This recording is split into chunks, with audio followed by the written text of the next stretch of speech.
But now we come to a period that I call the battle for identity. Lies my grandma told me. Yeah, superstitious devices. Lies my grandma told me. What? Urban mythological rules. Bubble mice, yeah. Bonsoir, mardi 25 octobre, 19h, 20h, en attendant Godard, sur Syllab, saison 9, épisode 8. Ce soir, c'est une émission un peu spéciale, il n'y a pas d'ouverture puisque Godzilla est dans la place.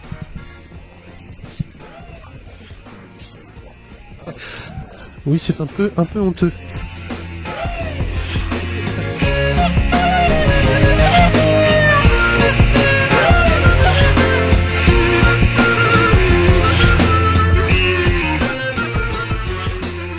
Je vais tout de suite passer la parole à notre ami Thomas, qui est ici présent avec nous, puisque cette émission, je le disais, est un peu spéciale, puisqu'elle est enregistrée donc jeudi dernier, pendant le festival Court-Métrange. C'est ça. C'est bizarre. C'est un peu ça. Donc salut les kids, effectivement Erwan, nous sommes en direct différé pour vous depuis le Golden Gate Café situé rue Saint-Georges, donc le meilleur estaminet de la place rennaise. Et nous sommes donc en présence de Christophe Godzilla Lemaire, journaliste dans une palanquée de publications diverses et variées, dans aussi sur des sujets divers et variés, donc dans Rock & Folk qui s'occupe de la chronique cinéma, journaliste à Mad Movies, à Haute Vidéo, ou aussi j'ai jamais fait Haute Vidéo.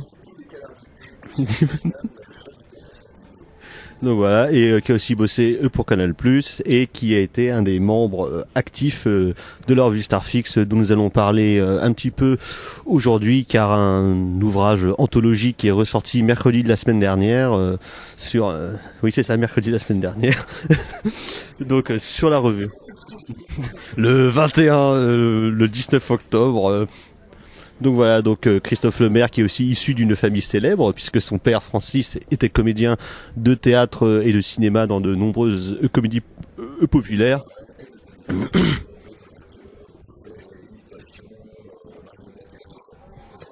Et donc c'est également le frère de la célèbre performeuse chanteuse Kaka de PPI, les pervers polymorphes inappropriés avec on me dit c'était inapproprié, donc c'était avec François Gondrax et Karim Berouka dès Ludwig 2088. Mais ça c'est un donc accessoire. Et donc Christophe, t'es à Rennes en ce moment dans le cadre du festival Court-Métrange où tu es membre du jury.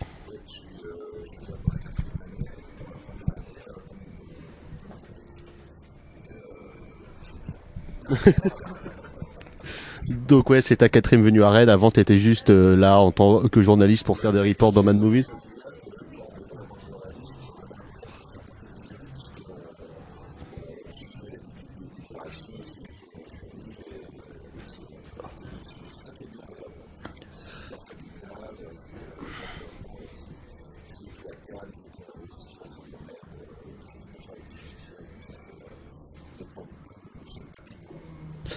Et donc en tant que membre de jury de court-métrage, qu'est-ce que tu attends un peu du court-métrage fantastique français et européen ?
Pas de marque à l'antenne.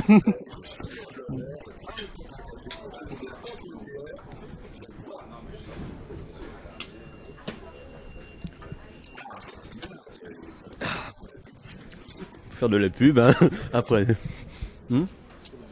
Ah oui, donc parce qu'avant nous avons fait un petit tour dans Rennes dans les diverses applicaches et trocantes rennaises. Un autre membre de l'émission vient de nous rejoindre, Monsieur Massuet. Dis bonjour Jean-Baptiste. Bonjour à tous. Et donc ce petit tour des trocantes rennaises, comment est-ce parce que c'est une de tes grandes traditions dans toutes les villes que tu traverses.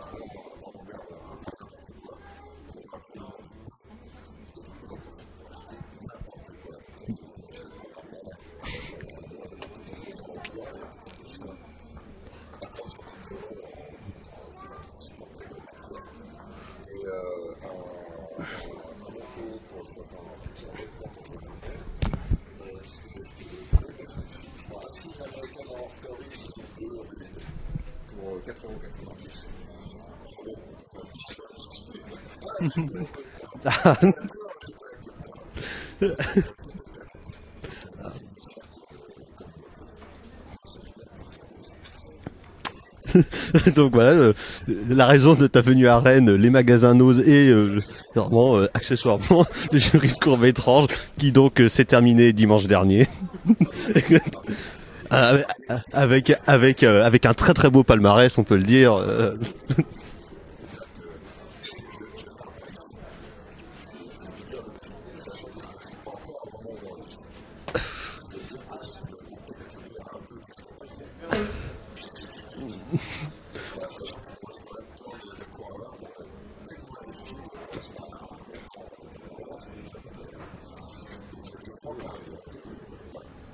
Et donc, en partant de court-métrage et de la défense d'un certain cinéma fantastique, on va donc parler de la grosse sortie de la semaine en termes éditorial, qui était donc l'anthologie consacrée à la revue Starfix, à laquelle tu as collaboré pendant de longues années, même si tu n'es pas un des membres créateurs.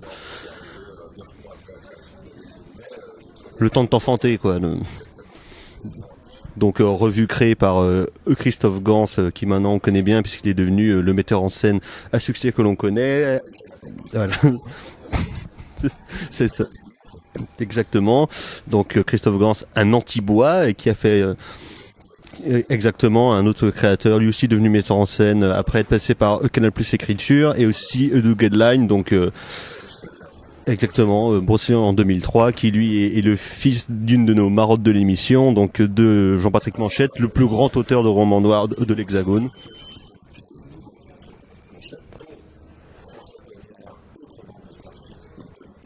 Ouais, produit en ce moment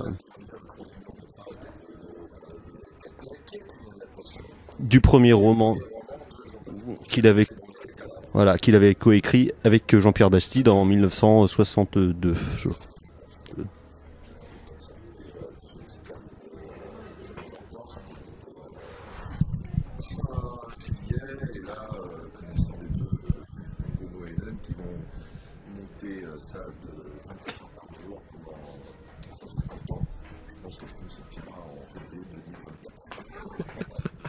Starfix, c'est une revue qui est créée en 1983. Il y aura 90 numéros jusqu'en 1990. Le livre qui vient de sortir, Histoire de Starfix, comment s'est passée cette aventure éditoriale? C'est-à-dire, qui a eu l'idée? Est-ce que...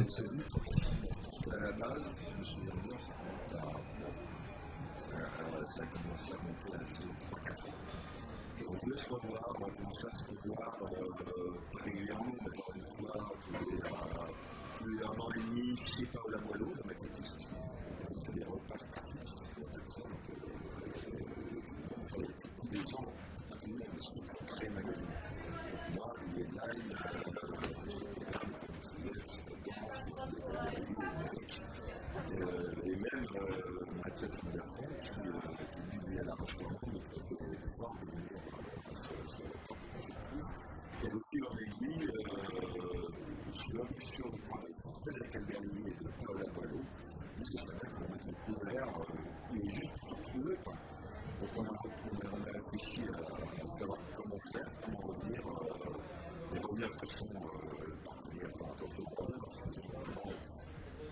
C'est vraiment revenir comme ça, quoi, juste pour mettre un petit peu ça dans le clin d'œil. Et on a réfléchi à. C'est statique, c'est pas comment ça dit, voilà. On a pensé sérieusement à un site, et là aussi, ça se fait bien. Et de fil en aiguille, il se trouve que Hélène Méric, qui a elle-même écrit sa propre autobiographie de fille de Starfix, pour pouvoir avoir le logo Starfix, et utiliser le logo, il fallait s'adresser à celui qui a acheté Starfix. Donc, Patrice Chevron s'est ressorti le logo de Starfix, et on a contacté, et ça Hélène a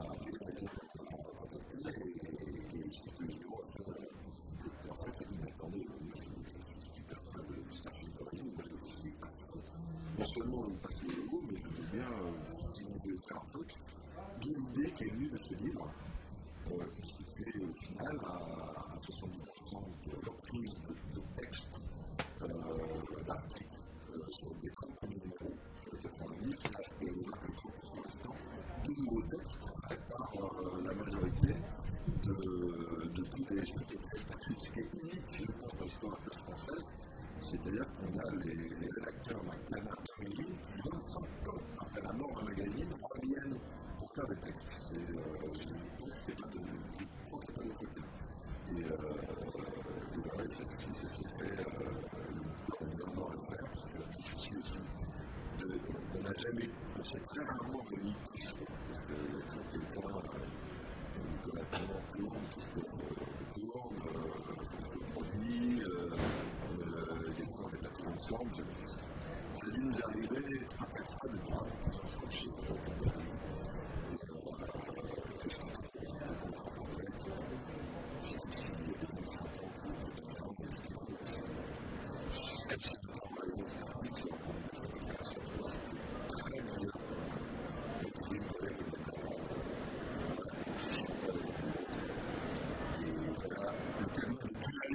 après l'arrivée, c'était très parole. Et voilà le canon de qu'est-ce que c'est que ça? Un canon de poupée. La vache. Il ne passera jamais, sauf si vous l'écrasez. Et c'est sympa.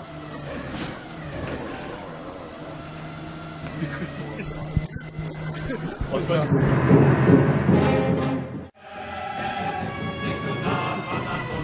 Christophe, tu viens de nous parler d'un petit peu comment s'est créé justement ce livre, l'histoire de Starfix. Je voulais peut-être savoir la sélection justement de ces textes. Tu parlais d'une sélection autour des 30 premiers numéros. Ça s'est fait par auteur justement, une espèce de retour sur les 30 premiers numéros.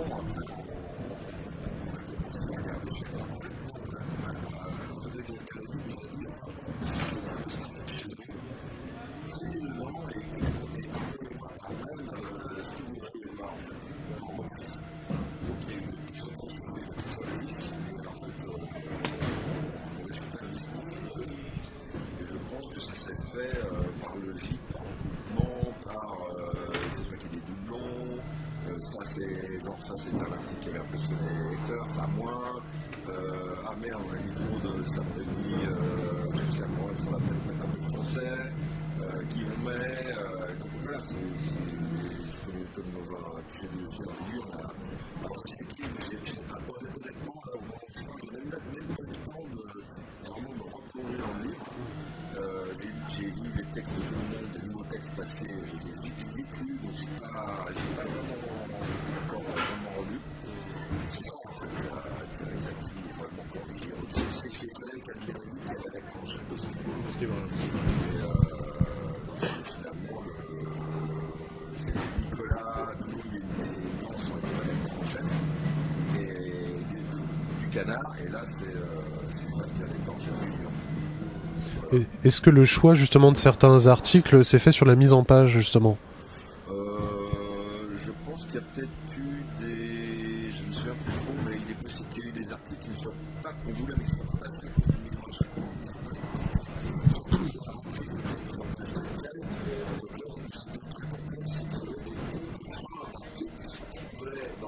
images, je crois même qu'il y a des pratiques spécifiques, comment celui qui peut justement interpréter. Mais c'était un moment un peu complexe. Surtout, c'est important, c'est qu'il fallait que c'était très axé aussi pour l'éditeur, aussi sur les titres, c'était la recherche aussi dans les années 80. Donc,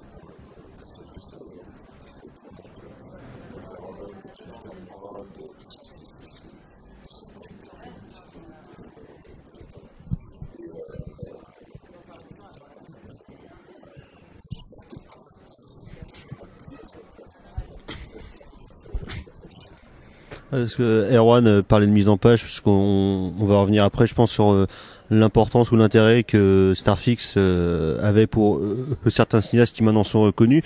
Et donc c'est vrai qu'il y avait aussi un autre élément important qui était la charte graphique de Starfix et sa mise en page qui découle, je pense, de l'influence peut-être de Metal Hurlant ou de ce genre de magazine pop très marqué.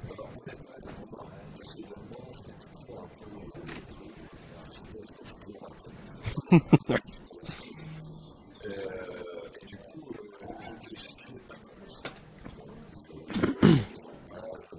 Il s'inspirait de quoi? Alors évidemment, il avait l'idée aussi, c'était de faire alors en cinéma, de faire un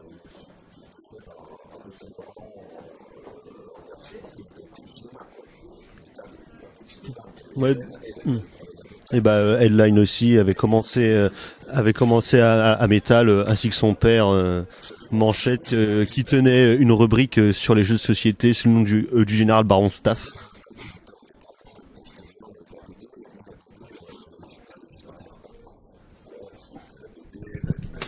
C'est pas ma carte en fait. Super héros, on voit quand même, mais donc du coup il y avait ça, puis aussi il faut qu'on lui rappelle, c'était que Starfix a été la première revue de cinéma la seule revue de cinéma en couleur jusqu'à présent, je pense que c'était la première. Mais voilà, c'était la deuxième revue de cinéma en couleur, tout en couleur, publiée en France. Avant même que le studio n'existait pas quand on était publié, et les autres, lesquels le positaient ça, ils ont été dans la norme. Donc, c'est quelques de couleurs aujourd'hui, je sais pas. Mais on était, il y avait ça aussi. Je pense que ça aussi, ça a marqué. Surtout que, je prends des exemples, je pense à cet exemple, mais Pascal Logier, par exemple, qui avait l'éditeur de Starfix, il dit, moi, quand j'ai acheté Starfix, j'ai eu les photos de mort, de ténèbres, la fameuse photo de jet de sang sur le mur blanc, avec la main coupée de l'actrice tout à l'heure. Elle dit, j'avais 12 ans, ça m'a traumatisé, quoi. Donc il y avait aussi, comme appareil match, le choc des photos, quoi. Et ça, on se rend compte que ça a beaucoup marqué, quoi. Les photos, la couleur, les couvertures, Rambo pour le numéro 2, probablement notre meilleure vente, l'une de nos plus grandes ventes. Parce qu'évidemment, Rambo et l'équipe, on faisait une couverture là-dessus, quoi. Donc, on n'a pas été premier en France à faire, non, une grande prix, mais voilà, quoi. Donc, voilà. Par rapport à l'avant-propos, puisque vous avez quand même eu un avant-propos assez particulier, ouais. Je crois assez émouvant de la part de William Friedkin. Très émouvant, ouais. Il a fait un truc, je ne sais pas reprendre ces termes, parce que malheureusement, je n'ai pas relu encore, il n'a pas fait mon travail. Mais on était très surpris en tout cas que Friedkin se souvienne de l'article, qui était un des meilleurs articles, oublié, dans toute l'histoire de Starfix, qui était des découpages d'une séquence de police fédérale de Los Angeles. Expliqué par un type qui lui cédait le pitch, s'appelait Arnold Proust, et qui est juste passé vite fait à Starfix, hein, et qui avait fait, voilà, c'est ça. Et qui était super, et Friedkin, mais en fait, il le connaissait, il a juste à traduire le papier, et du coup, il a accepté, parce qu'en fait, on a essayé d'avoir 2 ans, hein. On voulait Sam Raimi, en fait, à la base, mais il était injoignable, et il a jamais, je sais pas, et puis, le fil en aiguille, Friedkin est tombé. Et Mathieu, c'est un lecteur aussi de l'époque. Je me souviens que quand on faisait des avant-premières Starfix, lui il avait 20 ans, un peu moins, et il venait voir nos avant-premières à l'Espérienne. Je pense que ça a dû le marquer, parce qu'il nous a fait aussi un très très bon texte. Merci Mathieu. Merci Balotelli pour prendre son rôle dans cette excellente série française lourde et légende. Et voilà quoi. On parle de William Friedkin. Est-ce que justement toi, au moment où tu faisais Starfix et puis le rapport à aujourd'hui, est-ce qu'il y a des auteurs justement où tu te disais à l'époque il fallait absolument les défendre, ou une position comme ça où... Non, moi j'étais... Ça, Starfix, ça c'est mon impression, j'étais un peu le camarade de Véran, qui un peu le clown en fait. Le pain bœuf, quoi.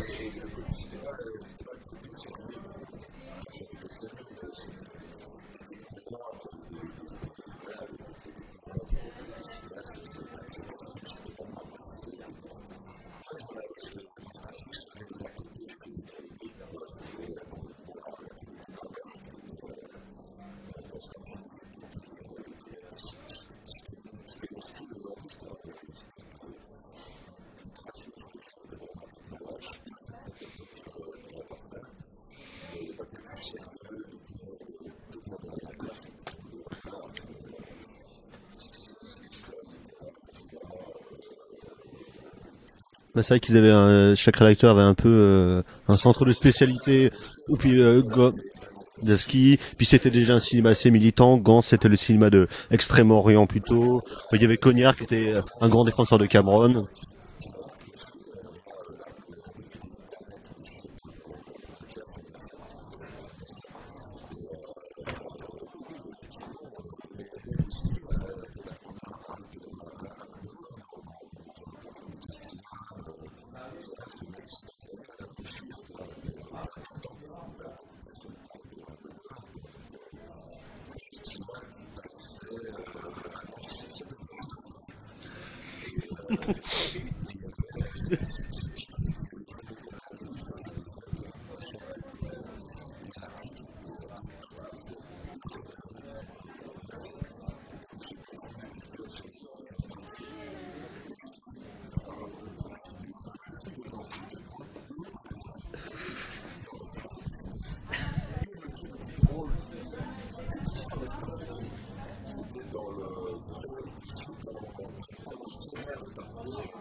J'adore ça, moi, voilà.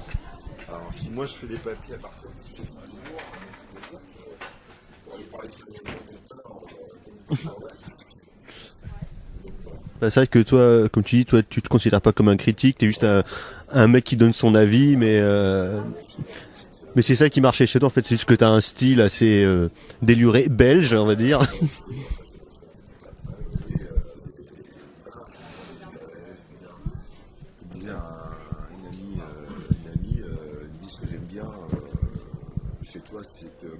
Une amie qui me disait ça, je ne suis pas, moi je ne suis pas du tout cinéphile, mais quand je lis des papiers, j'apprends des choses et je me marre. Et moi c'est un peu mon mantra, c'est ça qu'on dit, mon truc depuis toujours. Et ça, ce qui m'empêche pas de faire des papiers sérieux, etc. Mais je me sens pas à l'aise quand je fais des... On me dit je suis journaliste critique, je me sens pas au niveau d'être sage, c'est trop sérieux pour moi, quoi. Je suis journaliste, oui, je suis journaliste. Non, bien sûr. En fait, je reste... Même Manœuvre me le dit, il me dit ce qui est bien en parler en Fox, c'est un esprit fanzine. Mais je le revendique complètement, quoi. Je suis pas dans l'analyse, ni ça ne m'intéresse pas. J'ai absolument rien contre, mais c'est pas ce que j'aime lire. Donc, ni écrire. Parce que justement sur à la fois cette culture fanzine, c'est que tu as aussi été, tu as aussi travaillé en vidéoclub. Oui, Est-ce qu'il y a aussi ce côté-là de passeur, de conseiller J'ai bossé dans un plus grand vidéoclub de Paris juste avant d'intégrer Starfix, qui s'appelle le Vidéoclub des Gobelins, pendant 1 an et demi. Et évidemment, j'en profitais, j'en ai des VHS chez moi le soir. Et j'ai connu l'âge d'or, j'ai connu l'âge d'or de la VHS. J'étais en plein dedans, quoi. Donc, j'étais en contact direct avec tous les éditeurs, pas en direct, c'était des vendeurs qui venaient nous vendre leur. En fait, j'étais derrière le comptoir et c'était pas mon vidéoclub. J'étais juste employé et les patrons me disaient toujours tiens, voilà le vendeur de chez VP, voilà le vendeur de Château, voilà le vendeur de Proserpine, voilà le vendeur de SVP. Et choisis. J'étais heureux, moi. Donc je choisissais, mais j'étais malin, je choisissais évidemment des trucs dont je savais qu'ils sortiraient facilement. Et puis, pour me faire plaisir, je prenais des petites bisseries, des petites zéderies, des polars italiens, des pornos Blue One, des machins. Et je les faisais sortir moi-même. Je prenais des séries B, j'allais voir des clients qui connaissaient rien au cinéma, je leur disais prenez ça, c'est vachement bien. Donc voilà quoi. C'est passé comme ça. Sur justement tu parlais d'aller vers ces espèces de clients comme ça dans le vidéoclub. C'est aussi à la fondation de Starfix, je pense, c'est Scherzo Vidéo. Oui, en fait, Starfix a été créé grâce par rebond, c'est-à-dire qu'en fait, à la base, Christophe a travaillé pendant quelques années à l'Écran Fantastique, et à l'Écran Fantastique, il faisait il s'occupait de la rubrique vidéo, et à force lui-même, j'imagine, de contacter les différents éditeurs, il s'est retrouvé à être conseiller à l'achat de films pour ce qui est dans la boîte Scherzo Vidéo, donc il leur a fait acheter des films de Kung Fu, des films asiatiques d'action, genre Les Tueurs Noirs de l'Empereur Fou, Les Feux de la Vengeance, je crois. Et aussi les pornos. Les pornos de Giardaniano, Storio Giordano, des films comme ça, super. Sex Girl aussi, je crois. Bref. Et ça a cartonné. C'est surtout avec les pornos, je crois que Scherzo a cartonné. Tellement qu'ils ont été prêts à investir de l'argent dans une revue de cinéma. Et je crois qu'à la base, je suis pas sûr, mais je crois qu'à la base, Christophe travaillait à l'Écran Fantastique et voulait être proposé à Schlokov, je crois, je ne sais pas me dire, que l'écran s'ouvre plus sur d'autres films que fantastique, plus sur le genre en général. Schlokov n'a pas voulu. Et donc je pense que c'est pour ça que Christophe est parti et a été fondu Starfix avec nous, avec l'argent de Scherzo. D'ailleurs, nos boss, les premiers mois, première année au moins de Starfix, c'était les patrons de Scherzo. Parce que une de tes particularités aussi, c'est finalement que tu ne te cantonnes pas en fait au cinéma dit de genre ou fantastique, c'est que notamment en rock and folk, tu chroniques aussi le reste. Oui, y a pas de, tu cloisonnes pas en fait. Non, je cloisonne pas. Après, il y a des trucs, j'ai des gens, j'aime pas le cinéma d'animation, par exemple, ça m'intéresse pas, les mangas, j'aime pas, les trucs, je vais pas voir, mais en général, oui, Mais c'est aussi l'esprit Starfix, si on veut oui, ça, c'est justement. C'est-à-dire qu'au départ, nous, on parlait que de cinéma de genre, d'action, d'aventure, fantastique, puis vraiment, dans le même numéro, il y avait Carpenter et un cavalier, quoi. Donc, après, on parlait de ce qu'on aimait. Voilà, et on avait aussi nos têtes de Turc, comme par exemple Yves Boisset, qu'on regrette un peu avec le recul, parce qu'il se trouve qu'on est tombé à la période où Yves Boisset a fait ce mauvais film, alors qu'aujourd'hui, Yves Boisset, merde, je pense, c'est un super cinéphile, c'est un mec qui fait des très bons films, mais plutôt dans les années 70. Quoi. Enfin, le cinéaste préféré de la rédaction de Starfix, ça c'était quand même Claude Lelouch, non? Mais c'est pas moi, pareil, c'est pareil. Pareil, on est tombé sur un mauvais signe de Lelouch pour moi, et moi j'adore ça. J'aime bien c'était à refaire, même si c'est à refaire, c'est un peu un film. Je suis évidemment ultra fan de Thierry Lotsa, de l'aventure ça, mais par contre, on est tombé sur c'était des gens les autres.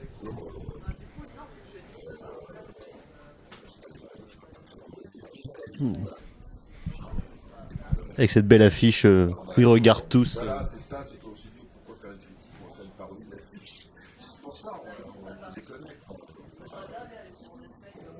se permettre de plus comme ça que la presse, la critique, ne faisait pas.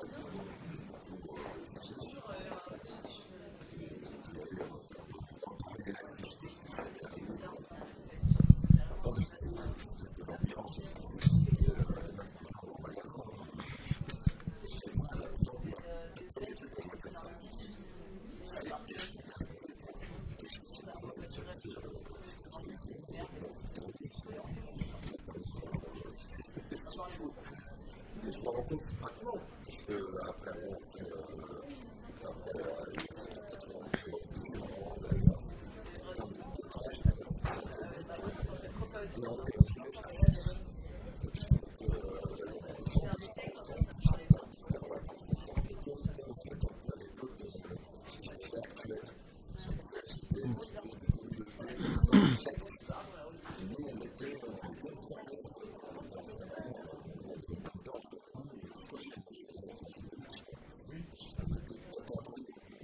Oui, c'était ça, c'était les rédactions à l'heure actuelle ou bien à la Harakiri où c'était des bouclages homériques,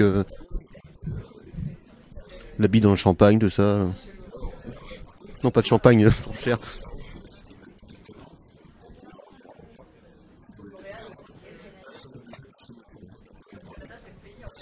Pas encore.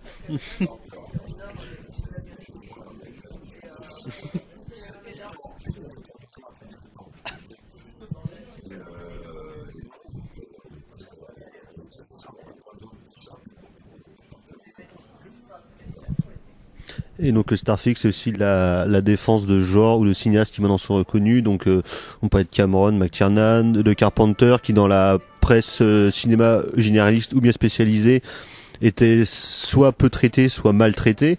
Et donc vous avez eu un œil, enfin je sais pas, toi et tes camarades direct pour voir que tel ou tel mec était bon et qu'il fallait les défendre.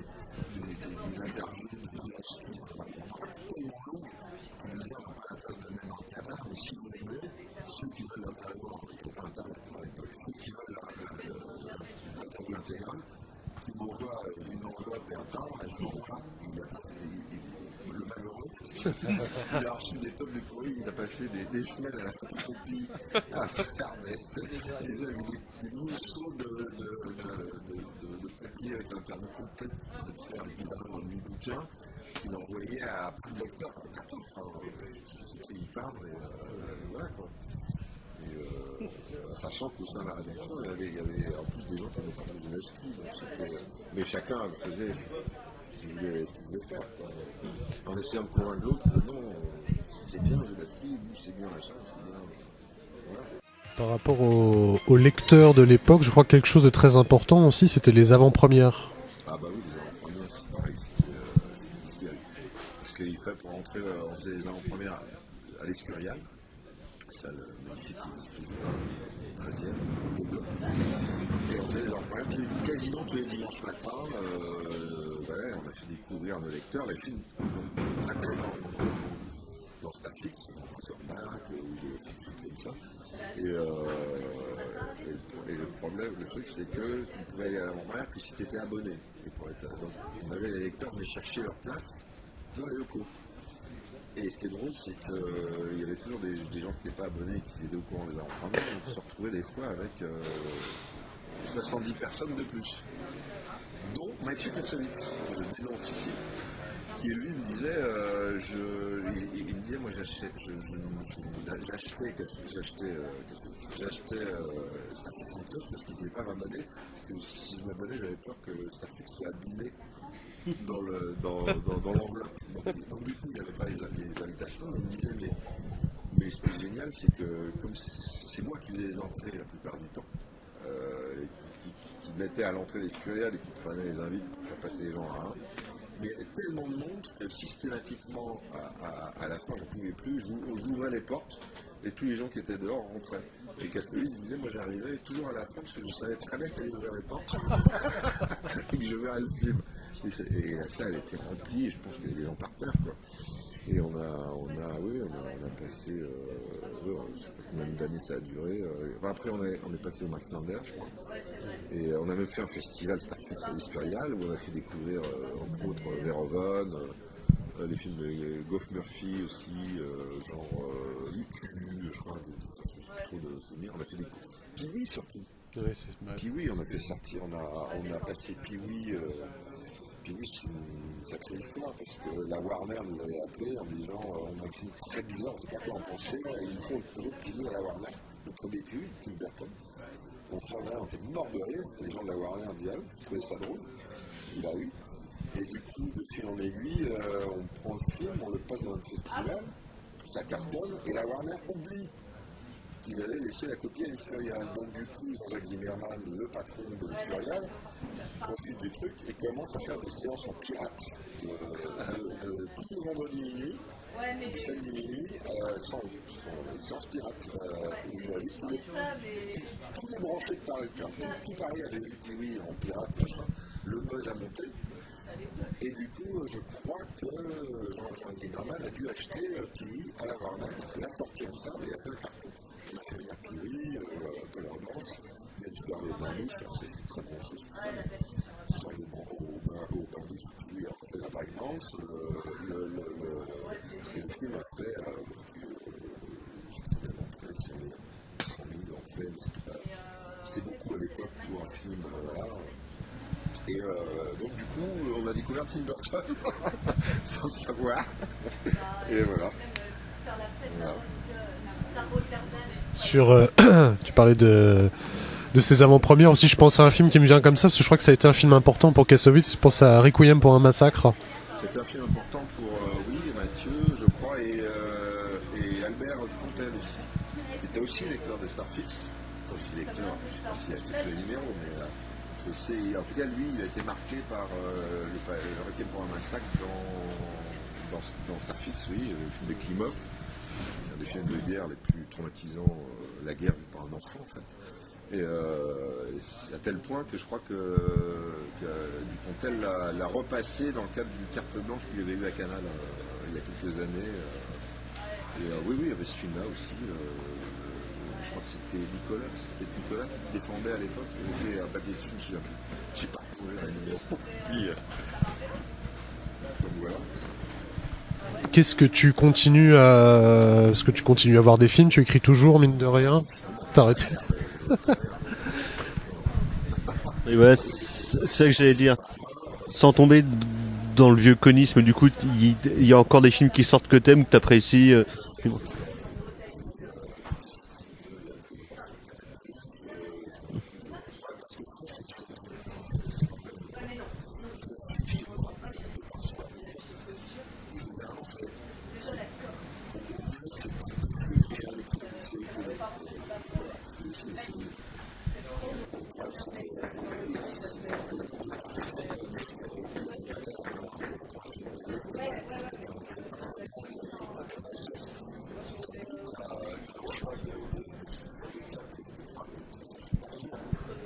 Maintenant c'est open bar, quoi. C'est quand t'es un gros cinéphage comme toi qui bouffe de tout, entre internet, entre le câble, entre les chaînes de télé, entre tous les de presse.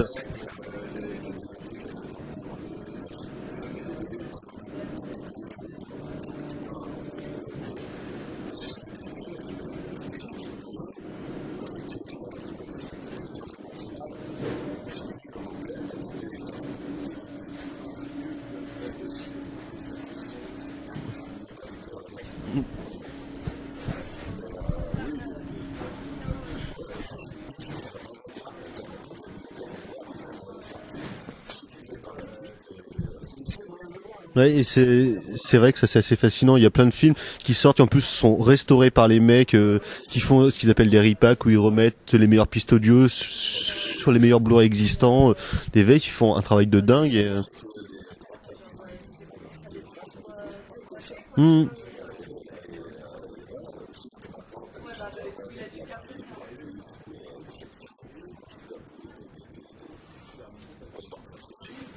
Des films de patrimoine bis, quoi.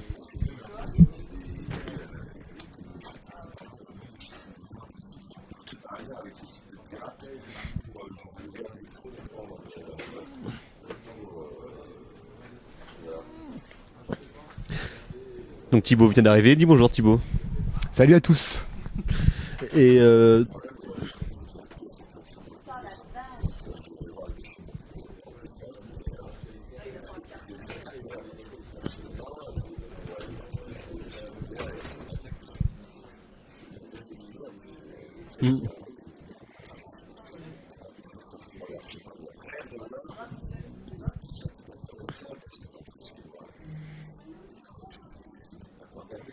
non mais du coup tu fais comme tout le monde, des fois tu dis que tu pourrais mettre un bon film puis tu mets une petite merde sympathique et...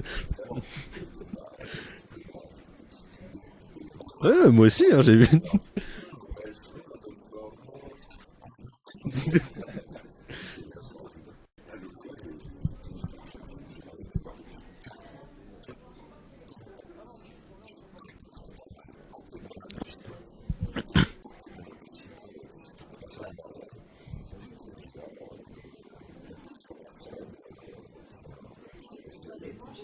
Et c'était à la hauteur de ton attente.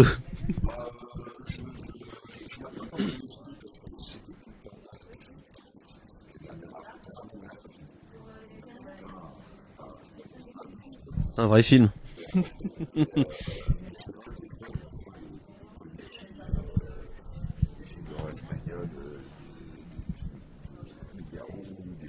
cinéma d'horreur espagnol, ou puis le Diallo, maintenant, ça y est, c'est sur le net. Et des fois, je relis des classiques aussi que j'ai jamais vus, un petit peu quoi, machin. Non, je navigue vraiment. J'aime bien, par exemple, suivre les comédies françaises. J'aime bien les comédies françaises. Mais c'est horrible de dire ça, hein, mais quand je dis ça, ce qui fait marrer dans le milieu des geeks, c'est que la comédie française, c'est l'ennemi à abattre. Mais je suis pas d'accord. Et il y a des bonnes comédies françaises.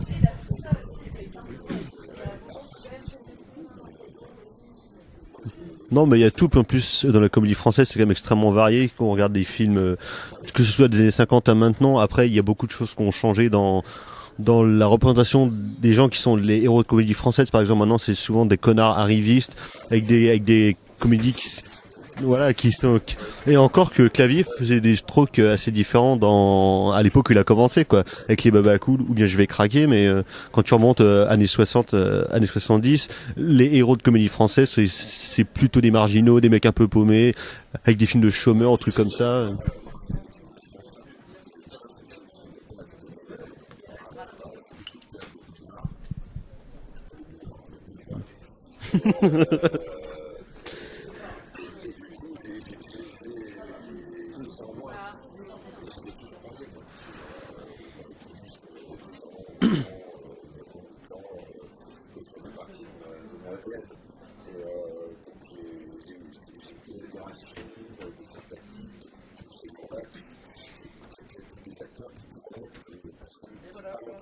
Ouais, je me rappelle d'un article que tu avais écrit dans Brasil où tu parlais des Rois du Gag de Claude Zidi. Ouais, c'est ça, donc le film avec Michel Serrault qui est le rôle principal, et il y a deux jeunes acteurs qui sont Thierry Lhermitte et Gérard Jugnot. Et Michel Serrault te racontait sur le plateau qu'il était étonné de les voir autant bosser, aussi sérieux, et qu'il pensait pas à s'amuser comme eux le faisaient avec Poiret, avec Galabru.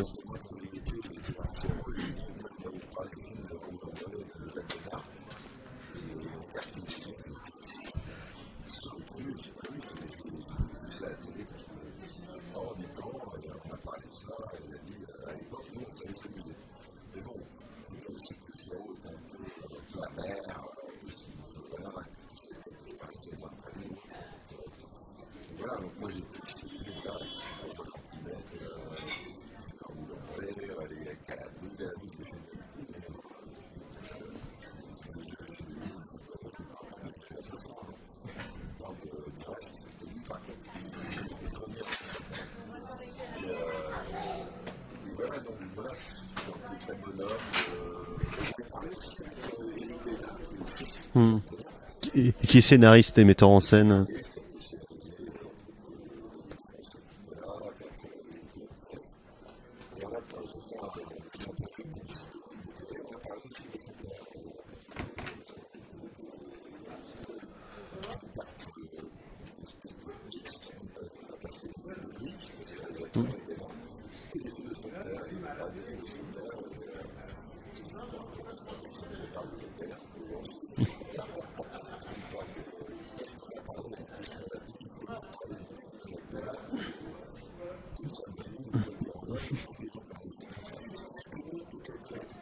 Et tout est visible.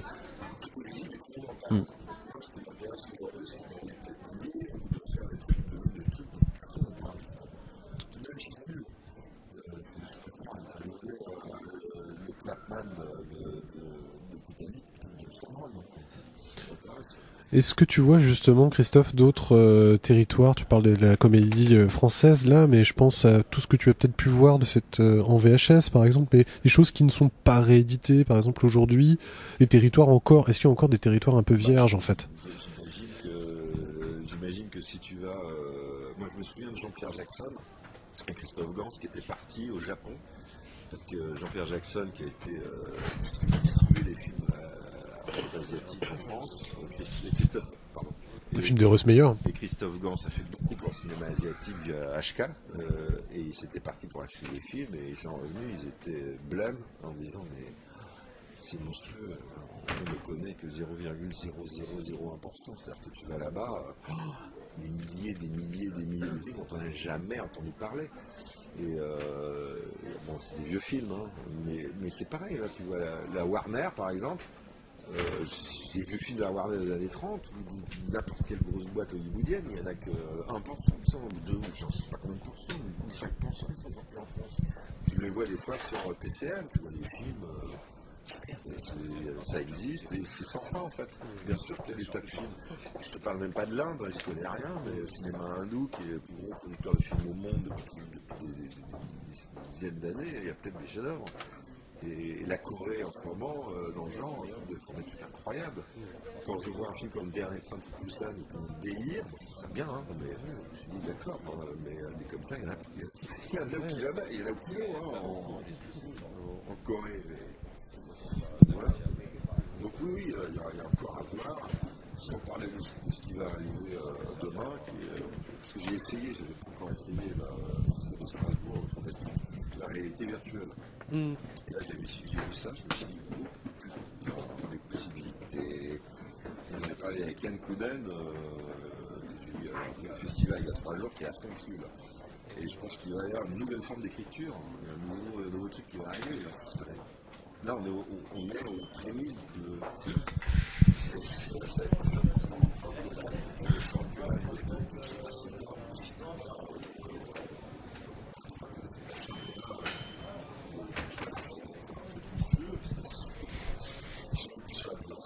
Ouais, parce que c'est sur quoi bosse Cameron avec ses suites d'Avatar, avec le 60 FPS et encore une nouvelle 3D, ou le nouveau film de Ang Lee qui a eu ses premières projections aux États-Unis là, et qui a des retours hyper catastrophiques parce que le public est pas habitué à voir ça en termes d'image.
Ouais, parce que c'est le genre de technologies qu'ils ont moins peur d'utiliser dans le monde du jeu vidéo, par exemple. Toutes ces méthodes 3D, ces méthodes de captation des comédiens, alors que quand ça vient dans le milieu du cinéma, il y a tout de suite beaucoup plus de réticence de la part du métier ou même des spectateurs. C'est drôle parce que je parlais par exemple, du cinéma en 35 avec sa culture, avec par exemple des modèles, qui prenaient la télé. Je parle de la télévision. Bizarrement, on a parlé avec Jojo, j'adore aussi. J'étais interlocuteur toute fois, généralement, pour son DH, j'adore, cette fois, et je lui ai demandé, mais justement, lui, il a fait des papiers pour la numérique, lui qui a connu. Il comprend pas les numériques. Et il m'a dit,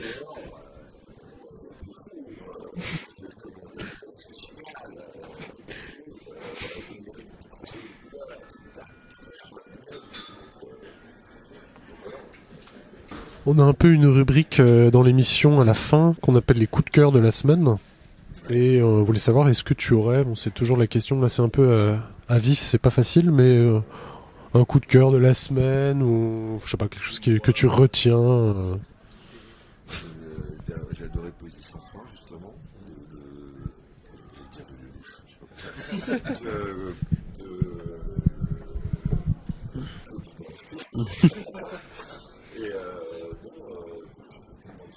D'un film que tu as vu, que tu as vraiment aimé, que ce soit en vidéo, en téléchargement, au cinéma, un spectacle de marionnettes.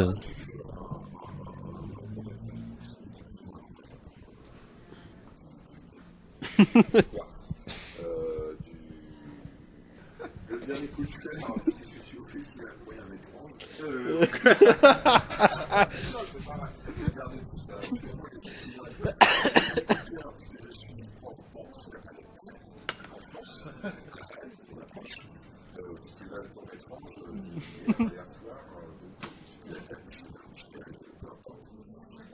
C'est un peu très parfait.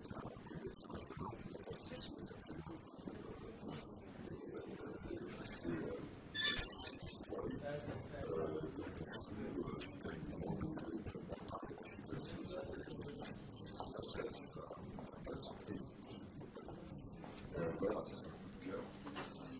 Poésie sans fin, je sais plus ce que j'ai vu là. En plus, je note tous les films, parce qu'en plus, je note tous les films que je note, j'ai 14 ans, moi. Sur un cahier, maintenant, je note. Donc, je vois 50 films par mois, 40-50 films par mois, je sais plus. Voilà. Donc tu veux dire que toi tu regardes les films et que Christophe Gans il les achète pour les mettre chez lui mais sans les voir parce qu'il a un paquet de films incommensurables, tu nous disais. Moi, il doit avoir 100 films par mois, je pense encore. Mais lui, il dort 4 heures par nuit. Il joue avec les jeux vidéo, et puis il est hallucinant. Je sais pas, la dernière fois que j'ai vu, il me dit, t'as vu le film de Pascal Thomas? C'est pas mal. Il a fait. Et ta dernière, est-ce que tu es quand même un très grand amateur de biographie? Ouais, je suis en train de lire. Moi, je viens de commencer le bouquin sur notre cher, un autre qu'on a découvert dans Starflix, notre cher Bruno Mattei. Donc, il était par Artus. Voilà, donc je viens de commencer. C'est comme le bouquin de Franco. Ouais, exactement, ça va être super. Et bravo à David Vigneault, en fait, lui, c'est la relève, si j'ose dire, des gens comme ça, qui je pense, je crois qu'il a été lecteur de Starflix aussi. J'ai dû lire Starflix, sauf que lui, nous, c'est vrai qu'on prenait Bruno Mattei à la rigolade, une série Z, en disant merde descendant quand même. Alors que lui, il a fait un bouquin, je pense, un peu plus sérieux et très. Il faut à fond, film par film, et tout, c'est très génial. Avant ça, j'ai fini j'ai l'impression sur les du billet, un témoignage. J'en ai plein qui m'attendent. J'ai acheté, plein, je sais rien du tout. Plein. J'ai pas lu l'autobiographie de Jackie Sarno qui doit être chez moi. Ça fait une petite grosse. Non, mais ça va loin des fois. La pire autobiographie que j'ai lue, c'est les deux pires gens de faire autour de ça. Et Rico, là, par contre, toujours été fan, Rico. et par les reporters.